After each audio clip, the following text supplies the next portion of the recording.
I wanted to get your assurance as the boss of this House, as the leader of this House, as the Speaker of this House, Mr. Speaker, that the 291 members of Parliament who have signed to this motion, Mr. Speaker, their safety and security will be guaranteed, Mr. Speaker. Because the motion does not end at the tabling, at the notice of motion today. It will go through a process. It will be formally again moved. Members will debate and members will vote on it. Mr. Speaker, we want those 291 members of Parliament to turn up here the day of voting, Mr. Speaker, without missing any one of them, Mr. Speaker. Mr. Speaker, we have just passed the new Inspector General of Police the other day here, Mr. Kanja. Not really.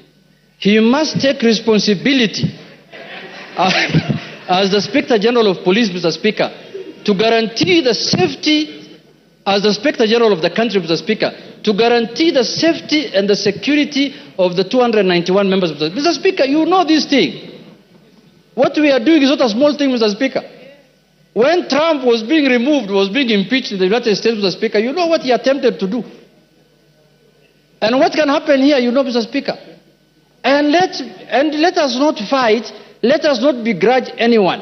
Because what the House is doing is constitutional, because the House is just exercising its mandate. It's not doing anything outside the Constitution. There is nothing unconstitutional that's happening in this House, Mr. Speaker. You can impeach a cabinet secretary, you can impeach a deputy president, you can impeach the president if you wish so. So, Mr. Speaker, this is an exercise that is given to us by the Constitution.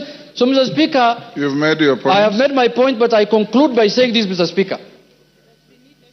That, Mr. Speaker,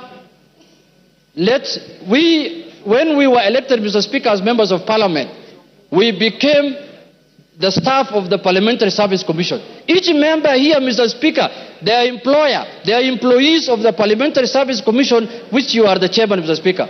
So, Mr. Speaker, I have spoken on behalf of the members because when they were signing, that is what they told me.